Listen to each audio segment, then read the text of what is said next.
नमस्कार, छाया रेसिपीजमध्ये आज आपण रवा आणि पोहे यापासून उपमा किंवा कांदे पोहे न बनवता मस्त असा नाश्ता बनवतोय। तर इथे मी अर्धा कप रवा घेतलाय, जाड किंवा बारीक कोणताही रवा घेऊ शकता।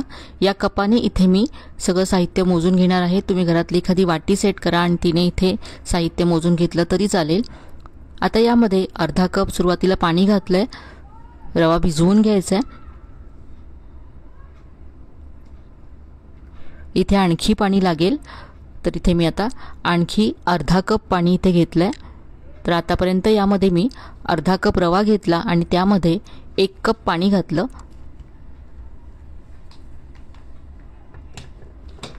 आता हा रवा असा झाकून बाजूला ठेवूया म्हणजे तो छान फुलेल।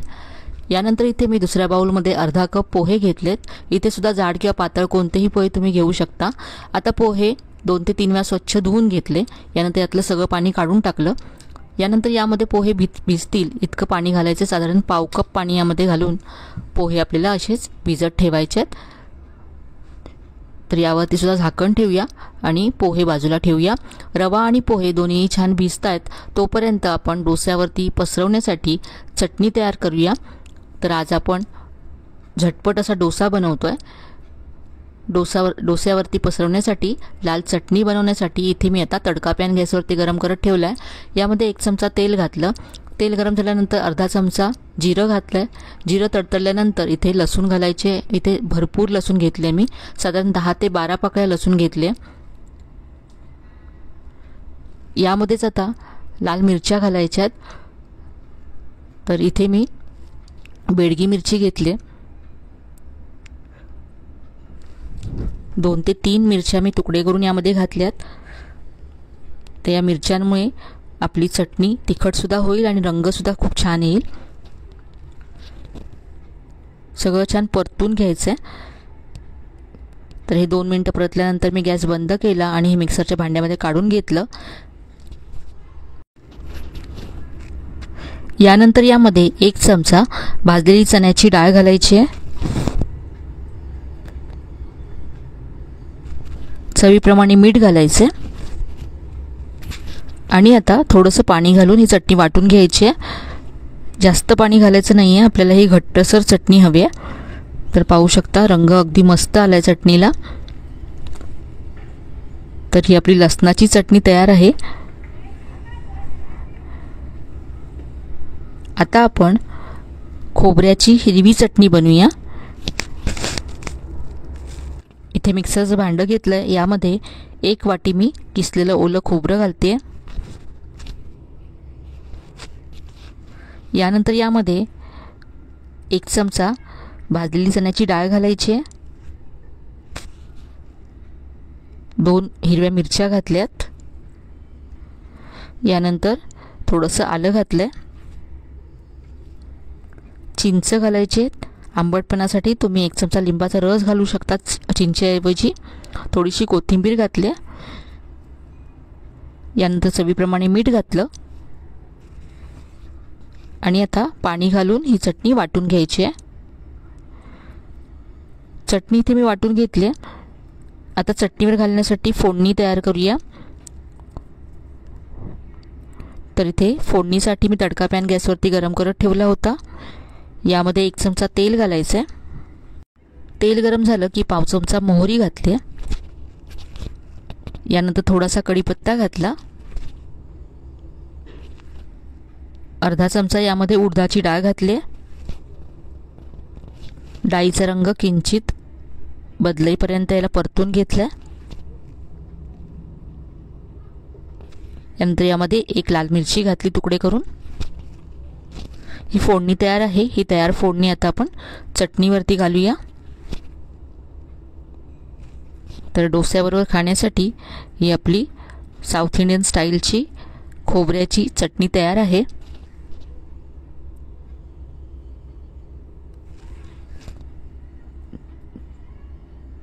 चटणी तयार आहे। आता आपण डोश्याचा मसाला तयार करून घेऊया। तर इथे आता मी गॅसवरती कढई गरम करत ठेवले। यामध्ये 2 चमचे तेल घालायचे। तेल गरम झालं की इथे मी अर्धा चमचा मोहरी घातली, यानंतर अर्धा चमचा कच्ची चण्याची डाळ घातली, अर्धा चमचा उडदाची डाळ घातली आहे। आता या डाळींचा रंग किंचित बदलेपर्यंत परतून घ्यायचे।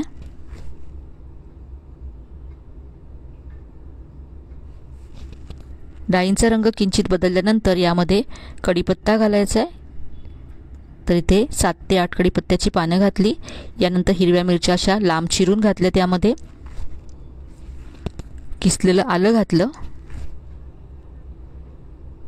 आणि आता हे सगळं परतून घ्यायचं आहे 2 मिनिटं।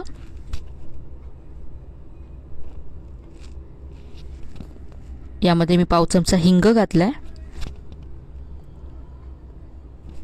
यानंतर यामध्ये कांदा घालायचा आहे। तर या मसाल्यामध्ये भरपूर कांदा असतो, त्यामुळे इथे एक मोठ्या आकाराचा कांदा मी असा उभा चिरून घेतलाय।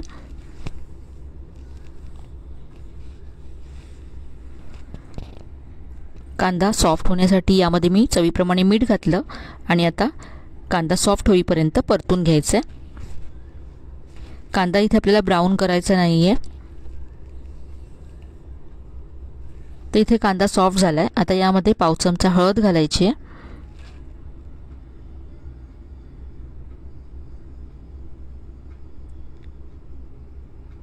सगळं एकत्र परतून घेतलं।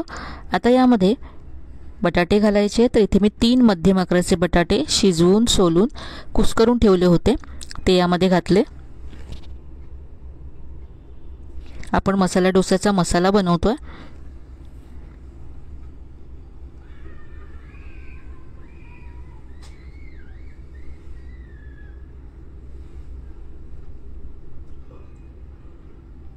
तर ही भाजी अशी मी मस्त 2 ते 3 मिनिटं परतून घेतली। ही भाजी आपल्या डोस्यावरती पसरवायची आहे। तर ही भाजी थोडीशी सैलसर असते, म्हणून यामध्ये मी 2 चमचे पाणी घातलं आणि पुन्हा हे मिक्स करून घेऊया।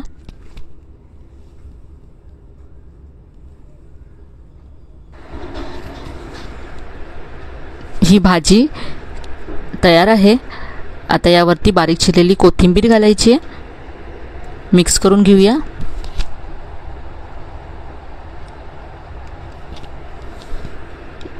यानंतर इथे गॅस बंद केला।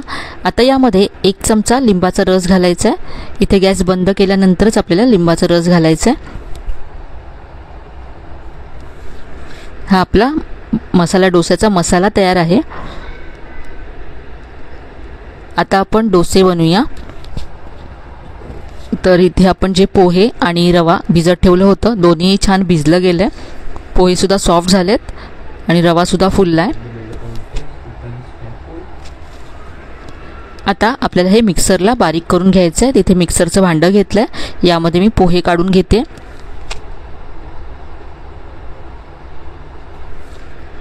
यामध्येच आता रवा सुद्धा घालायचा आहे।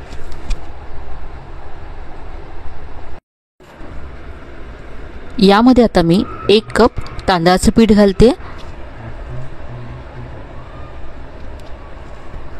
आणि यानंतर यामध्ये पाणी घालायचं आहे। तर इथे मी 1 कप पाणी घेतलंय। सुरुवातीला 1 कप पाणी घातलं। हे आता आपण मिक्सरला फिरवून घेऊया। तर हे मी आधी यामध्ये 1 कप पाणी घातलं होतं आणि वाटताना मला पाणी कमी वाटलं, तर मी आणखी 1 कप पाणी घातलं। तर हे 2 कप पाणी घालून मी असं वाटून घेतलंय। तर हे अगदी बारीक असं पहा वाटून तयार झालंय।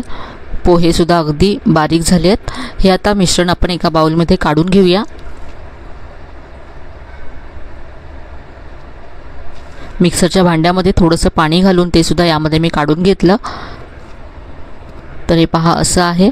तर हे मला अजूनही घट्ट वाटतंय, तर इथे मी आणखी थोडंसं पाणी घातलं। नेहमीच जसं डोस्याचं आपलं पीठ असतं त्याप्रमाणे हे करून घ्यायचं आहे। तर आता हे डोसे बनवण्यासाठी अगदी परफेक्ट आहे। आता यामध्ये चवीप्रमाणे मीठ घालायचं आहे। मीठ मिक्स करून घेऊया। यानंतर यामध्ये पाव चमचा बेकिंग सोडा घालायचा आहे। आपण इन्स्टंट डोसे बनवतोय, त्यामुळे यामध्ये सोडा घालावा लागतो।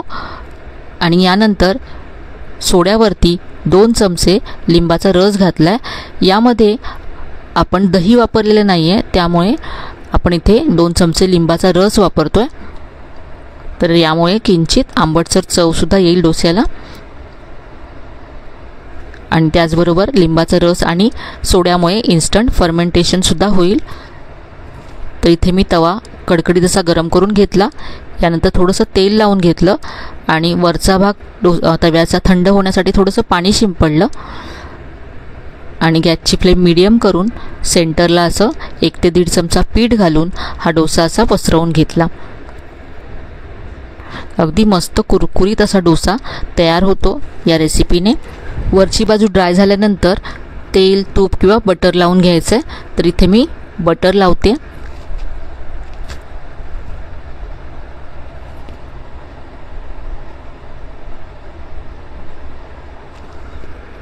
आता हा डोसा कुरकुरीत होईपर्यंत आपल्याला भाजून घ्यायचा आहे। तर इथे पहा डोस्याला मस्त रंग आलाय।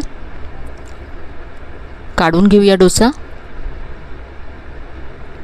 अगदी जाळीदार असा डोसा या रेसिपीने तयार होतो। तर हा रवा आणि पोह्यांपासूनचा इन्स्टंट डोसा तयार आहे। तर इथे आता दुसरा डोसा आपण मसाला डोसा तयार करूया। तर इथे पहा डोसा मी आणखी एक पसरवून घेतला। वरची बाजू ड्राय झाल्यानंतर यावरती मी भरपूर बटर घातलं आहे। त्यानंतर आपण जी लाल चटणी बनवली होती लसणाची ती पसरवून घेतली।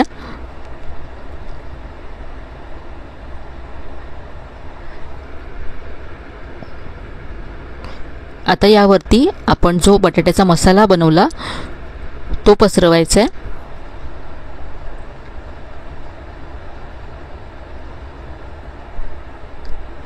फोल्ड करूया।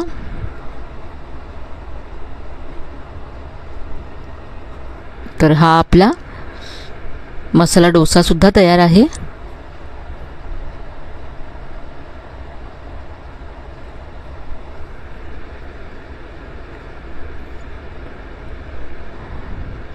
डोश्याचं पीठ जर घरी तयार नसेल तर अशा पद्धतीने तुम्ही इन्स्टंट मैसूर मसाला डोसा तयार करू शकता।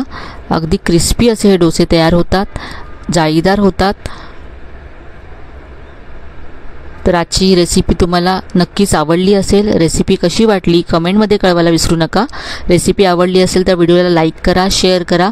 चॅनलला अजून सबस्क्राईब केलं नसेल तर नक्की सबस्क्राईब करा। चला तर मग पुन्हा भेटूया अशा छान छान आणि नवीन नवीन रेसिपीसह। तोपर्यंत धन्यवाद।